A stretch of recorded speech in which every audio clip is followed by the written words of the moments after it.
Good afternoon, everybody. Coming to you live from Shoemaker's Truck Stop in Lincoln, Nebraska. I am your host, the Rental Man Buck. Any of you guys that are from Lincoln or the Lincoln area would know that Shoemaker's Truck Stop is on the southwest corner of the city limits. Conveniently right across the road, though, we have Crete Carriers, like one of their home bases in Lincoln. So that is an actual Crete Carrier building, just not labeled. As we make our way over to Westo, I will be giving you guys some insights on a little bit about Nebraska, since I am from this state myself. I have driven this road countless times, and it's really cool to say that you can actually be driving around in your home state officially. You guys see that one really tall building right off to your right? That is actually Nebraska's state capital, and if we were able to drive over this bridge, this is the road that leads directly into downtown. What really has confused me, though, is how certain roads, I know they have to mesh. Sun Valley Boulevard actually transfers into and connects with what we call Cornhusker Highway. Also, fun fact, this gas station in real life has a McDonald's attached to it. It's the only one that's 24 hours left. Keeping on, though.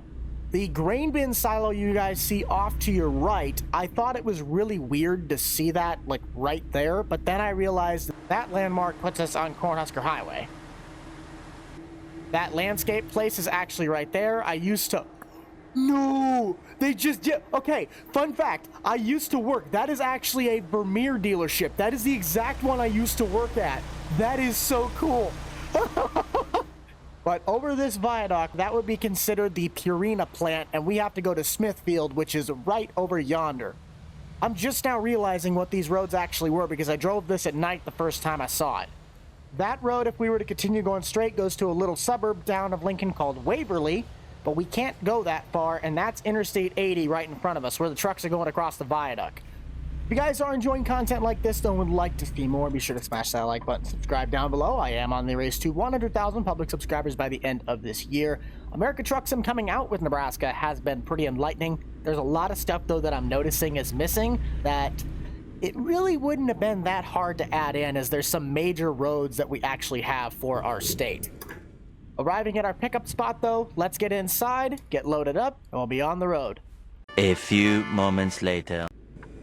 I spent a little too much time, how we say, exploring the map. I accepted this contract at like 5 in the morning to go get it as a GPS. But let's boot, scoot, and boogie on our way to I-80. There's the Lincoln car auction directly off, and Waverly is somewhere right in this area.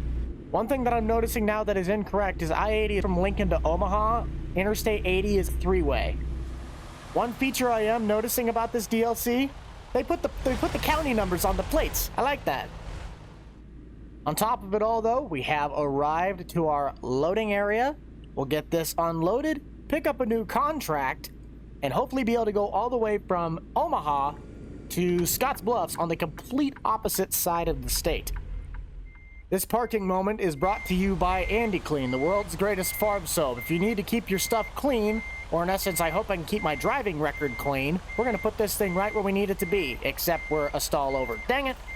But now that I can see what I'm doing, I hope you guys can go check out Andy. He's got some really great stuff.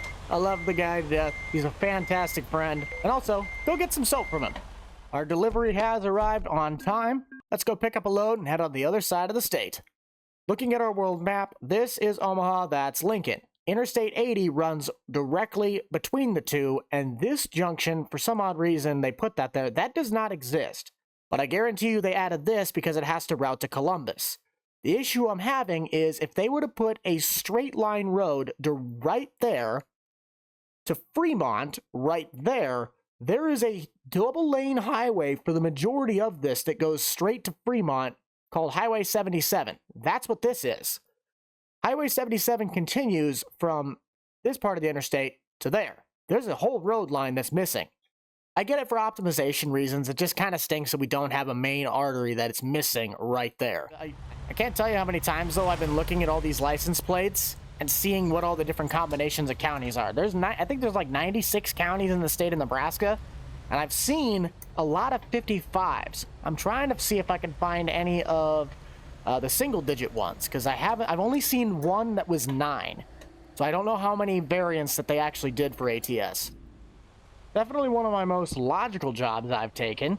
A lot of these ones, they tell you, oh yeah, we're going to pick up tires from a food plant. No, we're actually picking up tires from Acura.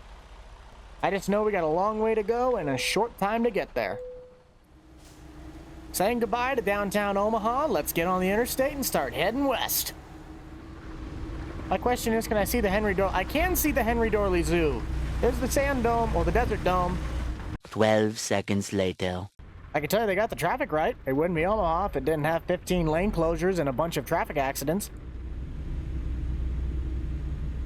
I just see the Sap Bros?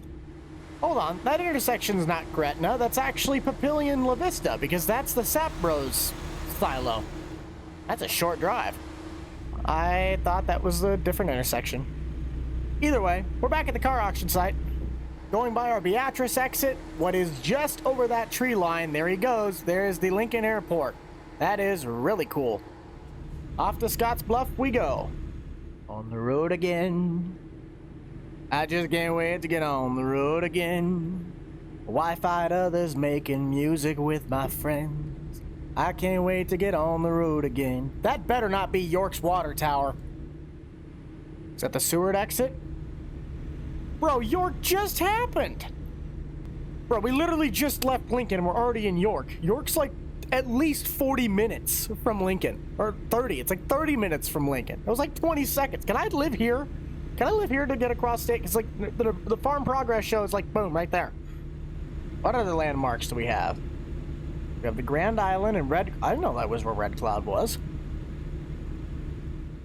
It just feels weird because I know exactly where these places are, but they're just taking so quickly to get there because I've gone this far before. I'm sure you guys felt like this when your state came out in ATS, though. It's just really weird that I've been on these exact roads and I know how long it takes to get there. So getting there in like 10 seconds is now going to make that drive feel so much longer the next time I have to do it.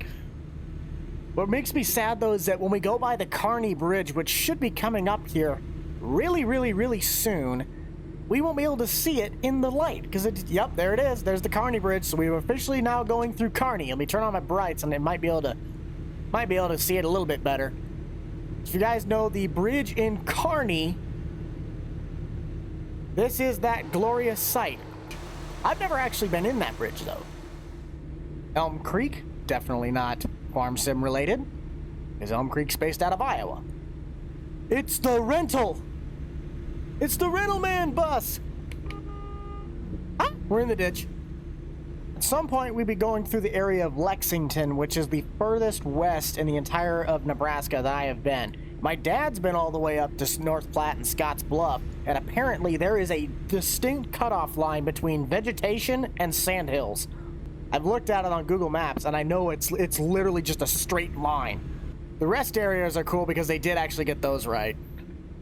While driving through the night, we don't have to stop at the way station, but if you guys are looking to expand and build upon your racing sim setup, I highly recommend, guys, go check out MOZAracing.com.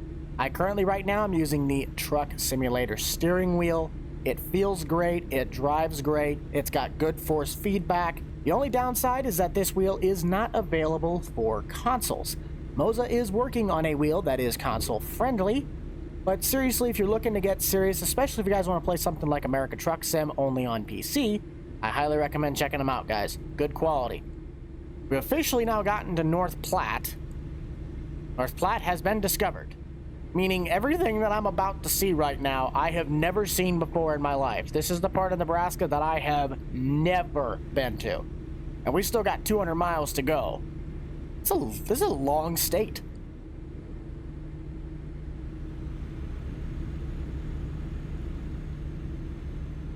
That is cool. We just went into Mountain Time Zone, and that just changed the clock back an hour. So now we've saved ourselves an hour. Come to think of it, playing AT, I've never had it where it shifted the times. I've never went from West Coast time to Mountain Time before. Like, I've never seen the clock do that. We're getting off, but I don't know where exactly I'm at. Ogallala. Okay. I got you. Wait a second. Did I just see 25 on that truck? Well, the truck's got an appointed power plate, but I swear I just saw 25 on that trailer. Ah, Washington County, 29. That's up by Omaha.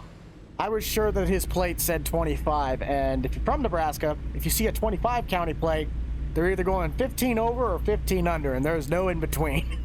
Going through Ogallala, Nebraska, so I kind of know what to look for if I ever go visit there. Hey, there's some Andy Clean. Use it at the car wash and a motel.